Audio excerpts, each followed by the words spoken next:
നിങ്ങൾ ചില കാര്യങ്ങൾക്ക് പ്രാർത്ഥിക്കാൻ വേണ്ടി പള്ളിയിൽ കയറുമ്പം ഈ വചനം പറഞ്ഞു പ്രാർത്ഥിക്കണം. ഈ വചനം പറഞ്ഞ് പ്രാർത്ഥിക്കണം. അത് നമ്മുടെ തന്നെ കോൺഫിഡൻസ് ബിൽഡപ്പ് ചെയ്യും, നമ്മളെ തന്നെ ബലപ്പെടുത്തും. 2 ദിനവൃത്താന്തം 7:15 ഇവിടെ നിന്നും ഉയരുന്ന പ്രാർത്ഥനകളുടെ നേർക്ക് എൻ്റെ കണ്ണും കാതും സദാ ജാഗരൂകമായിരിക്കും. ആ ഉറപ്പ് പോരെ? കർത്താവ് കേട്ടു, കർത്താവ് എൻ്റെ കണ്ണീര് കണ്ടു. ഉത്തരം കിട്ടുമല്ലയോ പോട്ടെ, ഐ ഡോണ്ട് കെയർ.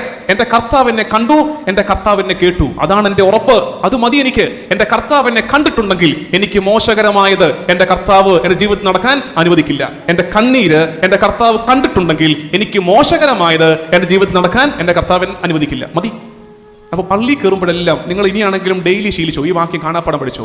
ഓരോ തവണയും ദേവാലയത്തിന്റെ മുറ്റം കടന്ന് പടികൾ കയറി ദേവാലയത്തിലേക്ക് കയറുമ്പോഴേ പ്രാർത്ഥിക്കണം, എൻ്റെ ഈശോയെ. ദിനവൃത്താന്തം 2:7-15 ഇവിടെ നിന്നും ഉയരുന്ന പ്രാർത്ഥനകളുടെ നേർക്ക് എൻ്റെ കണ്ണും കാതും സദാ ജാഗരൂകമായിരിക്കും. ആ വചനത്തിൽ വിശ്വസിച്ച് പ്രാർത്ഥിച്ചോണം.